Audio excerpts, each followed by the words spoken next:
Hello and welcome to Never Give Up YouTube channel. Today in this video I will try to count how many triangles are there in this particular shape. এই particular শেপটার মধ্যে কতগুলো ত্রিভুজ আছে আমরা কি করব গোনার চেষ্টা করব। তো এখানে একটা নিয়ম কি হয় না আপনারা মনে রাখতে পারেন মুখস্থ যে এখানে যদি বেস কতগুলো বেশি আছে আমরা আগে কাউন্ট করব। এখানে যদি একটু জুম করি তাহলে এখানে বেশি আছে কটা 1 2 3 4। তাই প্রথমে বেসের দিকে খেয়াল করব। তাহলে যদি একখানা বেস হয় ত্রিভুজ হবে একখানা, দুখানা বেস হলে পাঁচখানা, তিনখানা বেস হলে 13টা। এরকম পরপর লেখা আছে আপনারা দেখতে পাচ্ছেন।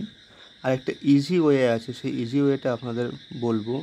সেই ওয়েটা কি না, প্রথমে আমরা বেসগুলোকে নাম্বারিং করব 1 2 3 4।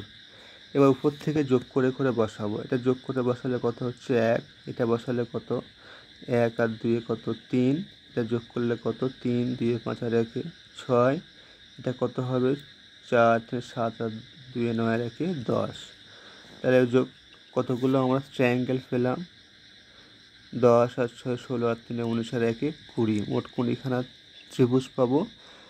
এখানে শেষ নয়, এবার কি করব নিচের দিক থেকে একটা করে ছাড়বো, একটা করে নেব, একটা করে ছাড়বো, একটা করে নেব। তাহলে মোট কতগুলো পেলাম এখানে আর 6 আর 1 7, এখানে আরও 7 যোগ করতে হবে। তাহলে মোট কখানা ত্রিভুজ পেলাম 27খানা।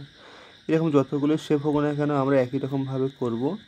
জাস্ট বেসগুলোকে আগে নাম্বারিং করে নেব। তাহলে এখানে আমার বেস কটা ছিল 4টে, তাহলে বেস 4খানা থাকলে এই 27খানা ত্রিভুজ হবে। বেসটাকে আমরা নাম্বারিং করে নিয়ে এই প্রসেসে যত রকমই হোক না কেন আমরা এই পার্টিকুলার শেপটার ক্ষেত্রে ত্রিভুজ গণনা করব।